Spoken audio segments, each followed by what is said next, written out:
Don Bosco practice গ্রাউন্ডে ভোরের আলো ফোটার সঙ্গে সঙ্গেই শিষ্যদের নিয়ে হাজির হেড কোচ পিটার বাটলার। অনুশীলন গ্রাউন্ডে নেমেই ব্যস্ততা শুরু হয়ে যায় ব্রিটিশ কোচের। নিজেই সরিয়ে ফেলেন মাঠে ছড়িয়ে ছিটিয়ে থাকা পানির পাইপলাইনগুলো। তার সামনে অপেক্ষা করছে কঠিন চ্যালেঞ্জ।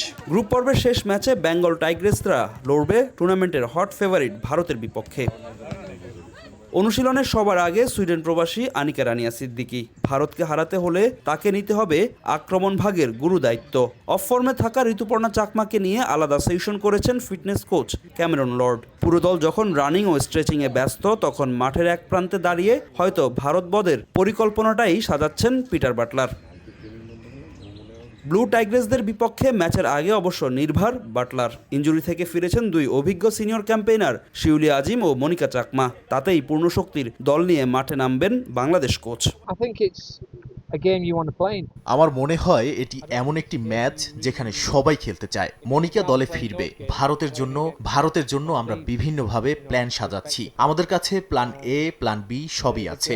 আমরা জানি যে আমরা একটি শক্তিশালী দলের বিপক্ষে খেলতে নামছি। সেই অনুযায়ী নিজেদের প্রস্তুত করব এবং তৈরি হওয়া সেই সুযোগগুলোকে কাজে লাগাবো। ভারতকে হারিয়ে গ্রুপ চ্যাম্পিয়ন হয়ে সেমিফাইনালে যেতে চান বাংলাদেশের ফুটবলাররা। প্রতিপক্ষের দুর্বলতাগুলো বেশ ভালোই জানা রাইট ব্যাক শিউলি আজিমের। ইন্ডিয়া টিমে কি কি দুর্বলতা আছে সেগুলো মানে ওই জায়গাগুলো ব্রেক করে আমরা চেষ্টা করব আক্রমণ করার, এবং আমাদের যে উইকনেস গুলো আছে ওইগুলো হচ্ছে ওভারকাম করার জন্য আলাদা করে সতর্ক থাকবো। অন্যদিকে নিজেদের ফেভারিট মানতে নারাজ ভারতের কোচ। মাঠে দুই দল সমান তালেই লড়বে বলে মন্তব্য তার। আর গেল দুই সাফের হারের প্রতিশোধ নিতে মরিয়া টিম ইন্ডিয়ার ফুটবলাররা।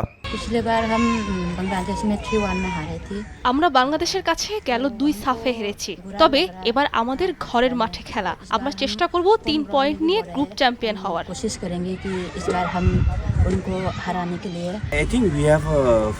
আমরা প্রস্তুতির জন্য খুব একটা সময় পাইনি, তবে আমাদের একটা পরিকল্পনা আছে।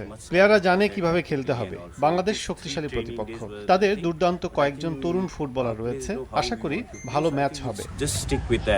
হোম ভেন্যুতে ভারত ফেভারিট হলেও পরিসংখ্যান কথা বলছে বাংলার বাঘিনীদের পক্ষে। সাফে এর আগের 2 দেখায় বড় ব্যবধানে জয় পেয়েছিল ঋতু মারিয়ারা। টুর্নামেন্টের শুরুটা চ্যাম্পিয়নদের মতো না হলেও ভারতের বিপক্ষে একটা জয় বদলে দিতে পারে পুরো বাংলাদেশ নারী ফুটবল দলের চিত্র। ডন বস্কো প্র্যাকটিস গ্রাউন্ডে শিষ্যদের সেই মন্ত্রই দিলেন হেড কোচ পিটার বাটলার। টানা তৃতীয় সাউথ এশিয়ান সুপার ক্লাসিকোতে জয়ের অপেক্ষায় বাংলাদেশ নারী ফুটবল দল। ভারতের গোয়া থেকে ফাহিম ইসলাম, সময় সংবাদ, ভারত।